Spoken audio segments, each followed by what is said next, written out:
Bonjour et bienvenue dans cette revue de presse avec une interview aux propos menaçants et au silence glaçant selon Alexis Brézet, le directeur du Figaro. C'est en toute tranquillité que Bachar el-Assad a répondu aux questions de Georges Malbruno, le temps de nier les atrocités, de menacer les intérêts de la France et de tenter de jouer sur sa corde sensible, celle de l'opinion publique. Car le débat continue de monter, notamment à la une du Monde, sur la question du vote du Parlement français réclamé par certains.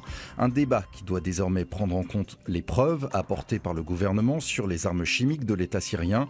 Libération détaille le document mis en ligne sur le site de Matignon, des notes des renseignements qui ne laissent aucun doute sur les stocks, mais aussi les commanditaires de l'attaque, Bachar el-Assad lui-même ou certains des membres les plus influents de son clan. La rentrée aujourd'hui est monopolisée dans la presse par la question des rythmes scolaires et du blues de la semaine de 4 jours et demi.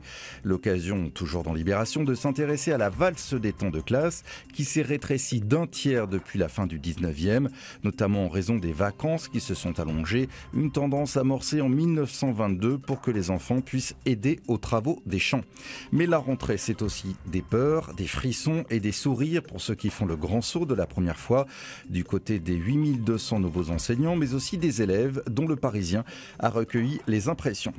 Une bonne et une mauvaise nouvelle sur le front de l'environnement dans les Échos. Les Français produisent moins de gaz à effet de serre par la production d'énergie, mais cet effort est mis à mal par la progression fulgurante des équipements de haute technologie qui plongent le bilan carbone total dans le rouge.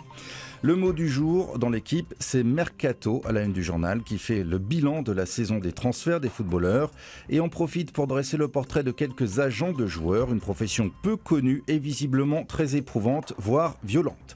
Une image pour finir, signée Miyazaki dans Le Monde, le grand maître du dessin animé japonais a décidé d'arrêter sa carrière avec un dernier film controversé sur le concepteur de l'avion de guerre utilisé à Pearl Harbor. C'est ainsi que l'on se quitte, à demain.